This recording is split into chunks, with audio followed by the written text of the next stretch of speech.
லைவான நேயர்களுக்கு வணக்கம். இன்னைக்கு நம்ம என்ன படம் திரை விமர்சனம் பார்க்க போறோம்னா மை லார்ட் அப்படின்ற படத்தை தான் பார்க்க போறோம். முக்கியமா இந்த படத்துல யார் நடிச்சிருக்காங்க அப்படின்னு பார்த்தோம்னா சசிகுமார் அவர்கள் வந்து நடிச்சிருக்காங்க. அதுக்கப்புறம் கொஞ்சம் ஃபேமஸ் அப்படின்னு பார்த்தோம்னா சோமசுந்தரம் அவர்கள் வந்து நடிச்சிருக்காங்க.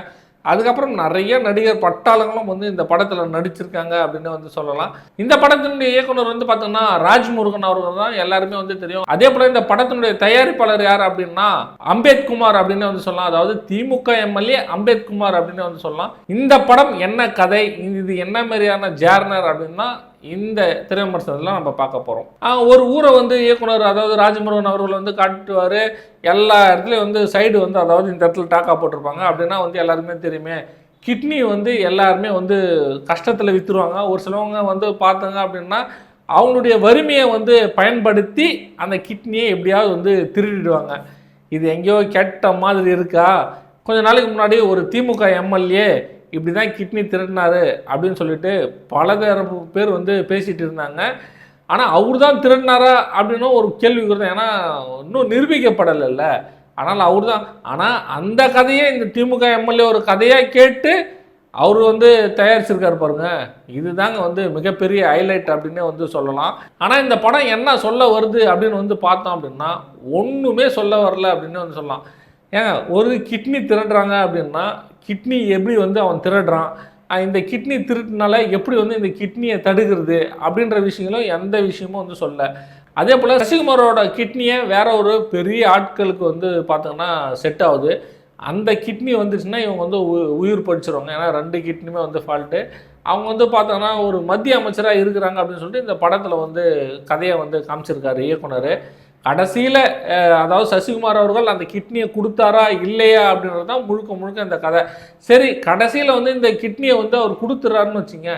ஏன் கொடுத்தாரு, எதுக்கு கொடுத்தாரு அப்படின்றத ரீசன் வந்து காமிச்சிருக்காரு பாருங்க. மிக கேவலமான ஒரு ரீசன் அப்படின்னே வந்து சொல்லலாம். என்ன அப்படின்னா நம்மளால் வந்து அவங்க வந்து செத்துருவாங்க அப்படின்ற ஏதோ அந்த பாவம் புண்ணியம் பார்த்து ராஜமுருகன் இதை வந்து ஒரு கதையாக வந்து வச்சுருக்காப்புல. இப்போ பொதுவாக என்ன அப்படின்னா ஒரு கிட்னி திருட்டு வந்து நடக்குதுன்னு வச்சுங்க. எல்லா இடத்துலையும் ஏதோ கஷ்டத்துக்கு விற்கிறாங்க, கஷ்டத்துக்கு இது பண்ணுறாங்கன்றது வேற.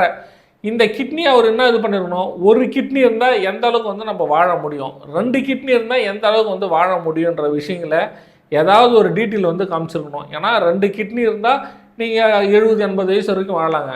ஒரே ஒரு கிட்னி இருந்தால் இன்னொரு 10-15 வருஷத்துக்கு நீங்கள் செத்துருவோங்க. ஏதாவது ஒரு விஷயங்கள சொல்லணும். அது எந்த ஒன்றுமே வந்து ராஜமுருகன் அவர்கள் வந்து சொல்லலை.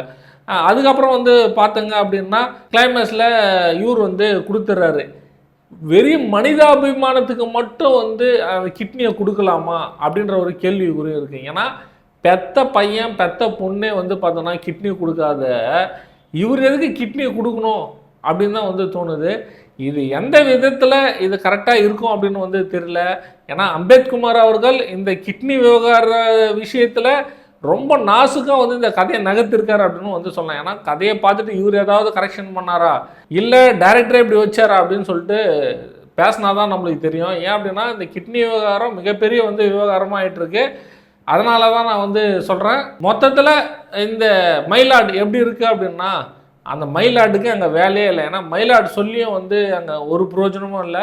கிட்னி திருடுறவன் திருடின்னு தான் இருப்பான். கிட்னி திடீர்னு என்னுடைய உயிர் போகுது, நீ உங்களால் கொடுக்க முடியுமான்னு சொல்லி யாராவது கேட்டாங்க அப்படின்னா நீங்கள் கொடுக்கல அப்படின்னா அந்த சாவுக்கு அவங்களே தான், அதாவது கொடுக்காதவங்க தான் காரணம் அப்படின்னு வந்து இந்த படத்தில் காமிச்சிருக்காரு. இது எந்த விதத்தில் லாஜிக் அப்படின்லாம் ஒன்றுமே புரியல. மொத்தத்தில் மை லார்ட் நோ லார்ட் அப்படின்னு தான் வந்து சொல்லணும். இந்த படம் பிடிச்சிருந்தா உங்களுக்கு போயிட்டு பாருங்கள். ஏன்னா தேட்டர்லேயே வந்து சுத்தமாக க்ரௌடு இல்லை அப்படின்னே வந்து சொல்லலாம். நன்றி.